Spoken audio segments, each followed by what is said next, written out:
Hey everyone.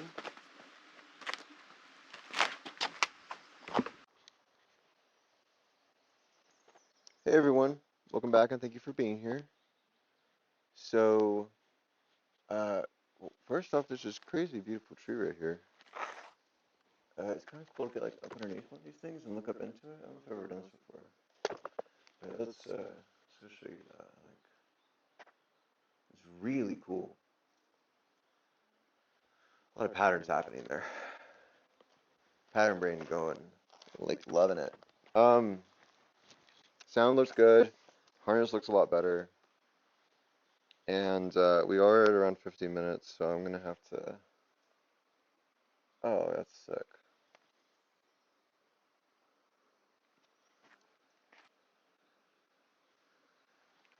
Cottonwoods are right here too. Really beautiful.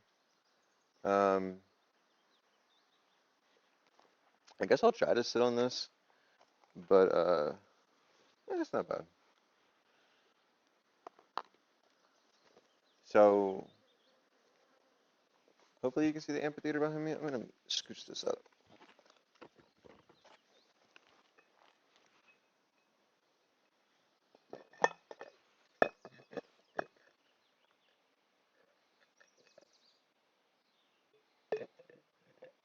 All right, whatever.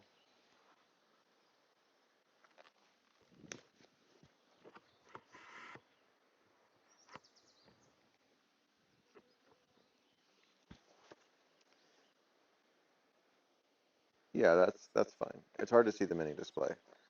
Um,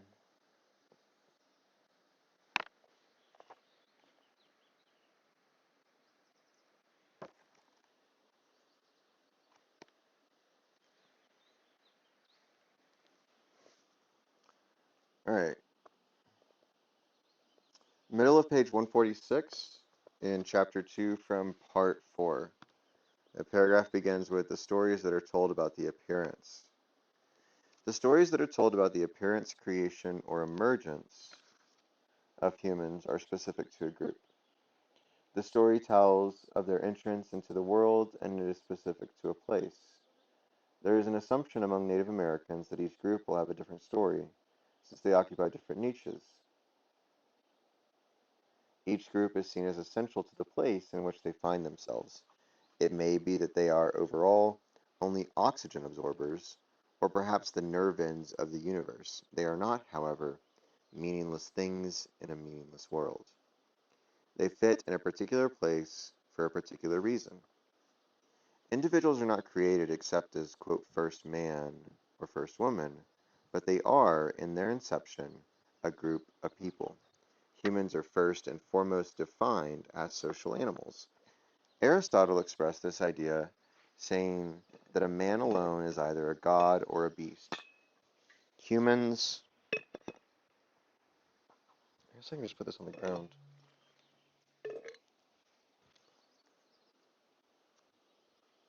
Humans, like some other animals, exist in a herd or flock, but beyond this similarity there is an even stronger bonding mechanism, language. Humans can communicate with each other in order to inform each other of intentions, planned actions. Moreover, humans, unlike most other animals, have a greater memory. Memory is what allows the humans to remember the consequences of their actions upon others and other things and places. Intelligence may be said to consist of knowing consequences in many different circumstances. The issue of, quote, consciousness that so bedevils the Western philosopher is not a great issue among Native Americans. Consciousness, awareness, is assumed to be a characteristic of the universe. I think of this as related to receptivity and potentiality too, and the malleability or the affectability of of the essential capacity or circumstance within which things can be changed. Consciousness awareness is assumed to be a characteristic of the universe: perception, receptivity, intentionality, structure. Communication may be limited to specific groups of living beings, but consciousness is everywhere. We simply cannot know other consciousnesses because we can communicate only within a limited field. There is no doubt, however, that even stones, water molecules, trees, and other animals have some kind of consciousness. The Native American universe is not made up of, quote, dumb matter. A philosopher, aware of the view that Native Americans hold of humans as, quote, group beings, asked me if I thought that Native Americans had self-consciousness. The question was absurd on two levels. Since self-consciousness is seen to be that characteristic that separates humans from animals, to ask if Native Americans have this characteristic was an insult to the human status of Native Americans. And two, since nature does not create multi-bodied things with only one sense of awareness or, quote, brain, it stands to reason that all things have a concept of self as distinct from other things. All, quote, beings are seen as essentially unique, that is, individuals. It is not, however, individual uniqueness that grants anything a special status. Instead, its existence as a manifestation of the divine something grants individuals a status that is worthy of respect. The unique view of individuals held by the majority of Native Americans leads to a paradox.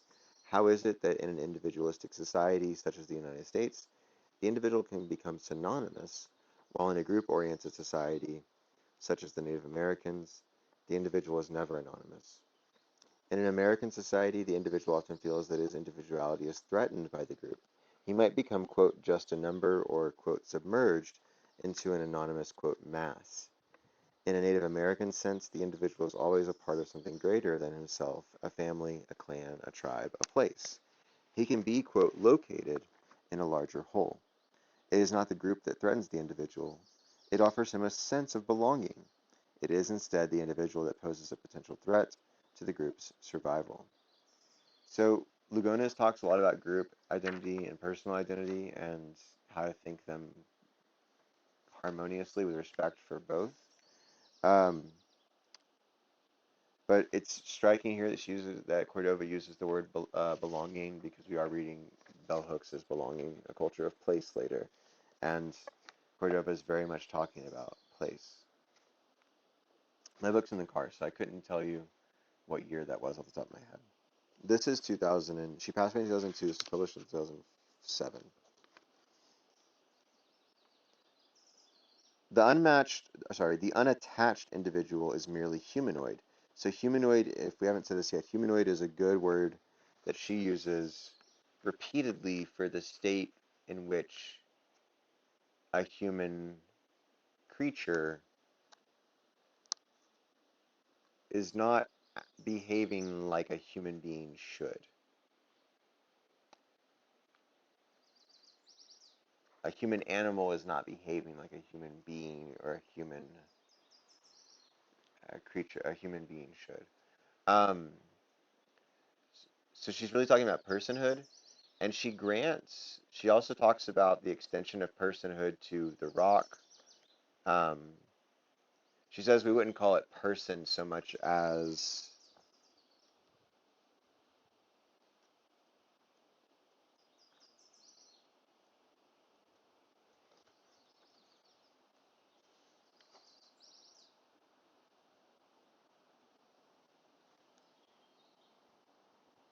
yeah.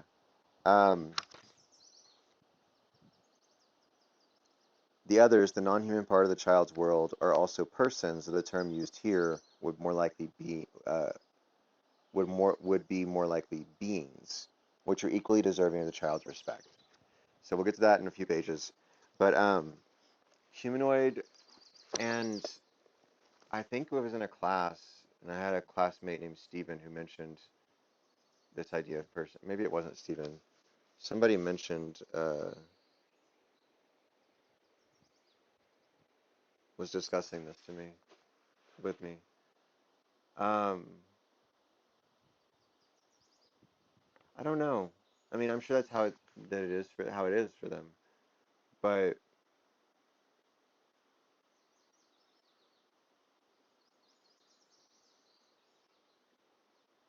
she mentions too that like every creature deserves a fundamental respect, just out of their nature of being part of Usan or something like that. So it may be, that you don't need personhood to have rights or to be free of harm. Now, you're not, I guess they say you're also not guaranteed to have your needs met. Um,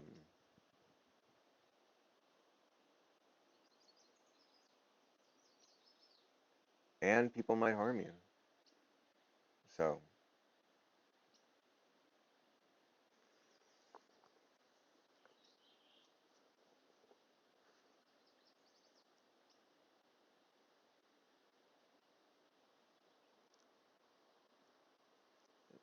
dignity and respect don't save you from getting hurt.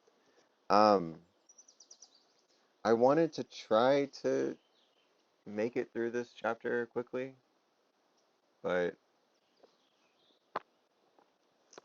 the unattached individual is merely humanoid. This is the state in which the infant appears to the group. He must be shown how to be a human being according to the definition of such as held by the group. The child is trained to be an Apache, a Sioux, and so on. The adult lone individual or individualist could be likened to the quote rogue elephant. That is rogue by virtue of some anomaly that causes him to be separated from his natural state as a part of a herd. The idea of humans as herd animals is very insulting to most Westerners. The herd represents a mindless and chaotic conglomeration that lacks the ability to reason. The herd is equivalent to a mob. This fear is based on the assumption that individuals without a leader to tell them what to think simply take on the thoughts of those around them. This doesn't say much for the individual's capacity to think for himself, and does say a lot about the authoritarian cast of Western perspectives about man and society. The human, in a Western sense, must be told what to think, how to act, and he must be placed under some sort of external restraint at all times. The idea that society is always a form of restraint differs sharply from the idea of society that is held by Native Americans. Society as a whole is held together in the Native American context by individuals, all thinking for themselves and contributing to the greater whole.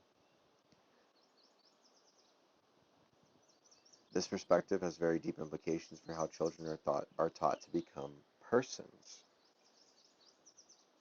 J. Douglas Rabb and Dennis McPherson, Canadian professors in Native American philosophy at Lakehead University.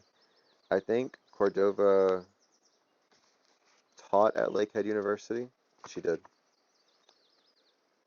So those two professors at Lakehead University have written on the method of creating autonomous actors within a Native American society. They make a claim that on the surface seems incredible to those who are not familiar with child raising techniques among Native Americans. They claim that the methods that 18th century German philosopher Immanuel Kant proposed for making adults into autonomous thinkers and ethical agents are the same methods used in raising native children, with one very important difference. So I would say an answer to the question, what is enlightenment? Um, there's probably a good relevant point there. According to Kant, it is necessary for an individual to go through a period of heteronomy, of dependence wherein one is guided by external rules and authorities, before one can become truly autonomous.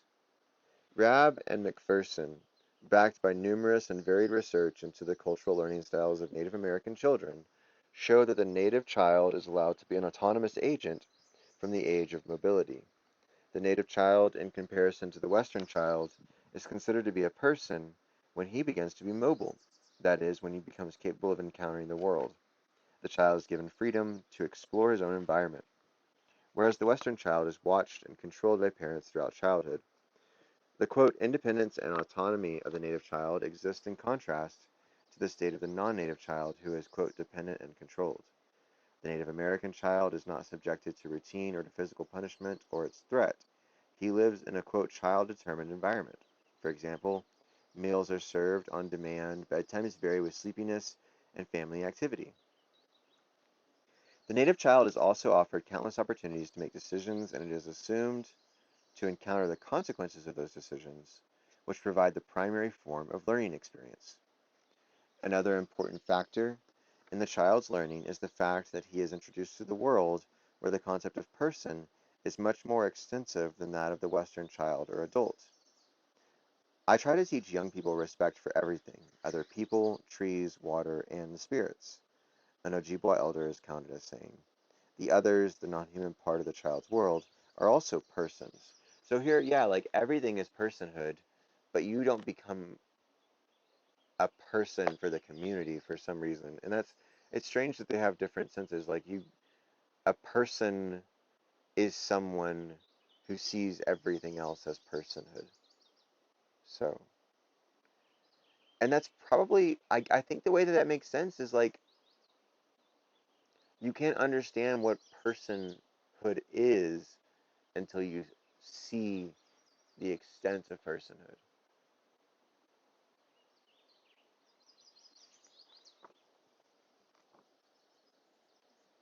And you need to understand personhood to experience personhood. You need to experience. Every once we ran out of battery in the last video clip there, but let's finish this chapter. Another important factor in the child's learning is the fact that he is introduced to a world, okay, yeah, where the concept of person is much more extensive than that of the Western child or adult. I try to teach young people respect for everything, other people, trees, water, and the spirits. An Ojibwa elder is quoted as saying, "The others, a non-human part of the child's world, are also persons, though the term used here would be more likely beings, which are equally deserving the child's respect. The worldview that the child is being taught is that which places him in a world that he is, quote, a part of, rather than, quote, apart from. There is, according to Rabbi McPherson, an enlarged sense of self that is being granted the child in this view of what it is to be human. There is here a sense of oneself as involved in an interrelationship rather than a mere relationship with the other. In the Western context of human nature, there is, so I think that's like a reciprocity versus a towardness. In the Western context of human nature, there is thought to be a dualistic nature, that is, that the person consists of a mind and a body. This is not as complicated as the view held of humans in a Native American context.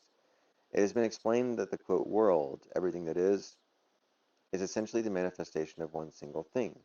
In this sense, there is no divisibility possible. Humans are constituted of two aspects of one same thing. Rabbi McPherson quote here an Ojibwa scholar, James Dumont, who uses the term soul-body, soul-body, to define this state. Dumont further refers to the fact that the human, quote, moves about in both ordinary and non-ordinary reality, and as an adult will be keenly aware of this reality that is at the same time one and two realities. Another explanation of this facet of, quote, human nature might be explained through the use of a term from physics, matter-energy, matter-energy. A person is both soul/mind and body at the same time, both spiritual and non-spiritual at the same time, as in the state of matter-energy. One state, in this case this quote-unquote state of being a human body, cannot exist without the other, and in fact, if dissolved, dissolves into the energy state. The energy state, however, is not a dissolution into a state that bears the unique history of the matter portion. So there was this really interesting quantum mechanics video that I was watching that was discussing how like everything that happens, all energy and matter, or all of that, um, is information, and there's a sort of entropy to the information, which but once it goes into a black hole, supposedly you cannot reconstitute what went into the black hole. The information is lost. Even if you have, like, I don't know what happens to it. I don't remember exactly what it is, but like when we think about affecting and the ability to be affected, um, and that mutual reciprocity, there's an inscription process that happens there where the information is recorded or encoded, and insofar as it transforms the objects. But once that's absorbed and condensed by the super dense gravity of a black hole, you can't unpack it again. The energy state, however, is not a dissolution into a state that bears the unique history of the matter portion. Something may dissolve into an energy state, but, quote, matter without the involvement of energy is not conceivable within this framework. It is this view that disallows the use of the term inanimate as a description of the universe and everything in it. It is also this view that allows Native Americans to see themselves as a part of a greater whole. Thus, being human in a Native American perspective requires having an enlarged sense of self, as McPherson and Rab have described, The self, in other words, does not suffer a delusion or eradication, as is so feared in the Western view of individuality, but instead an enlargement of the sense of what one is.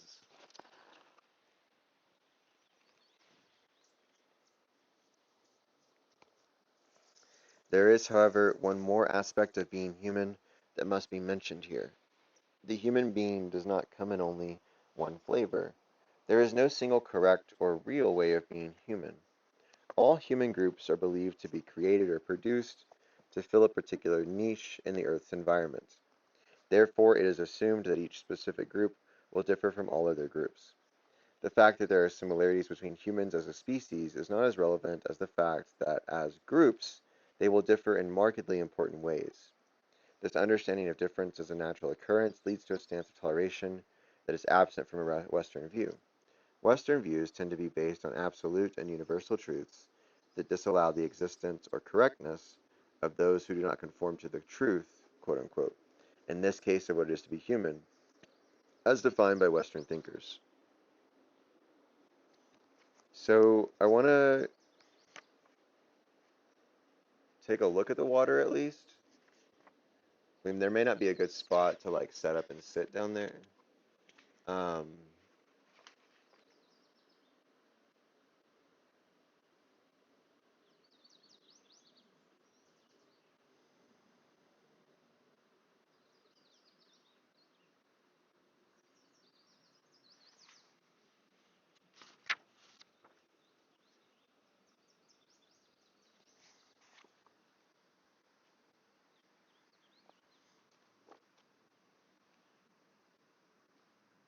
but yeah, I'm gonna start,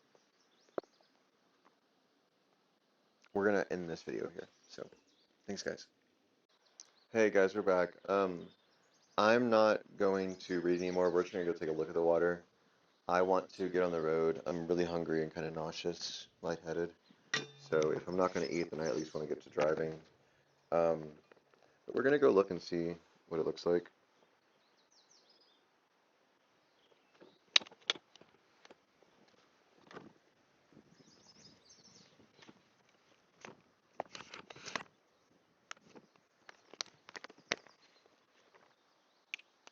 Winchester, come on.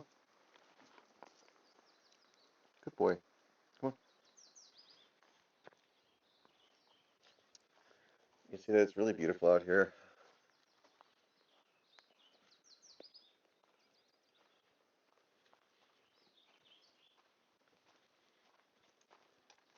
And yeah, I've really been enjoying the Cordova. We're going to northern Utah. I'm not really sure what to expect from the drive.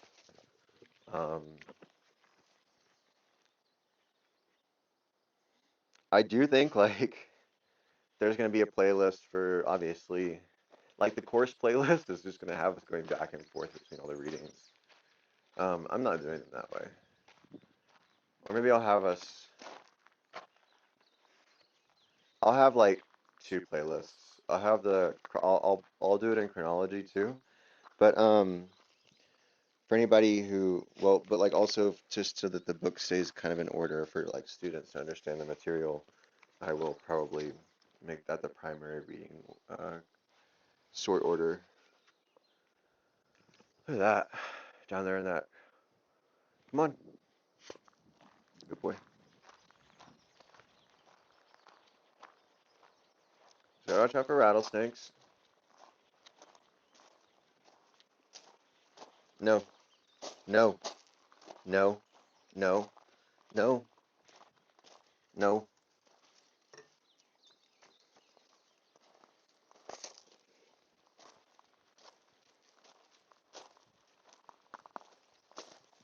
But yeah, you can see it from up here.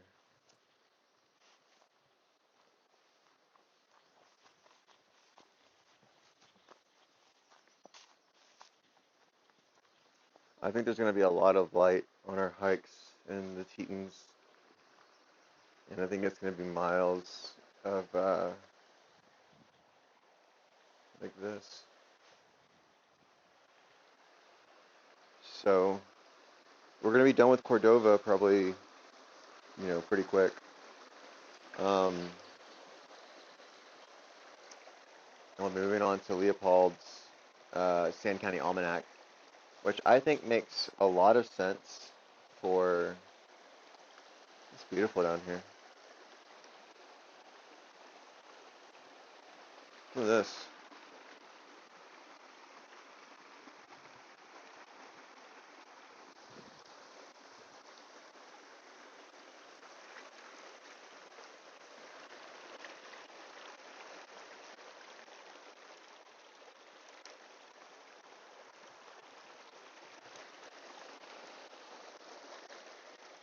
Here, go. Do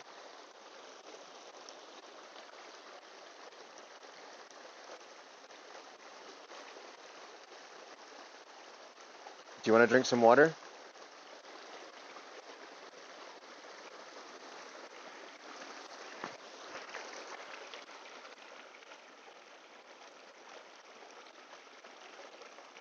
Try not to drink the grass. Here.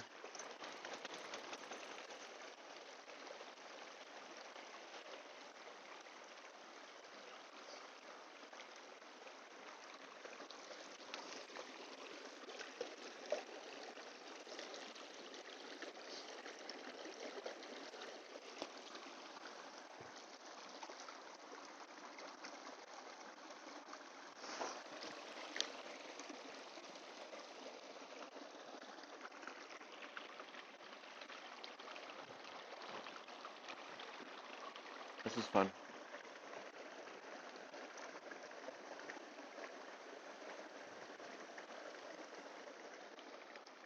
No. No eating grass. Go. Let's go. Back up. Whoa. Woo. Uh, I think it was only natural that I get my shoes wet at some point. No. We're gonna go this way. No. Do you want some water?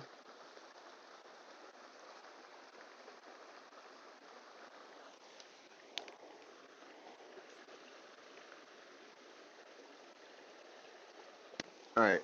Come on.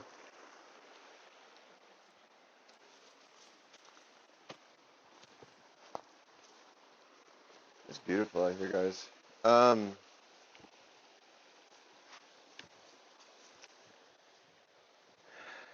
But it's already past noon. I think it's past 1, almost 2. About 5 hours of driving minimum without traffic, without stopping. It's going to put us there about an hour before sunset, make camp. I might stay here and eat a minute, so. I really like this place. I recommend it. I hope to come back here. It's beautiful. I'm not going to outstay my welcome. But this is, as far as things worth my time, or I thought once how sad it was to like lose something beautiful or have something beautiful pass by, because it was just as time went. And I was like, well, I mean, that's what a life is, right? Like a life is something that goes by, and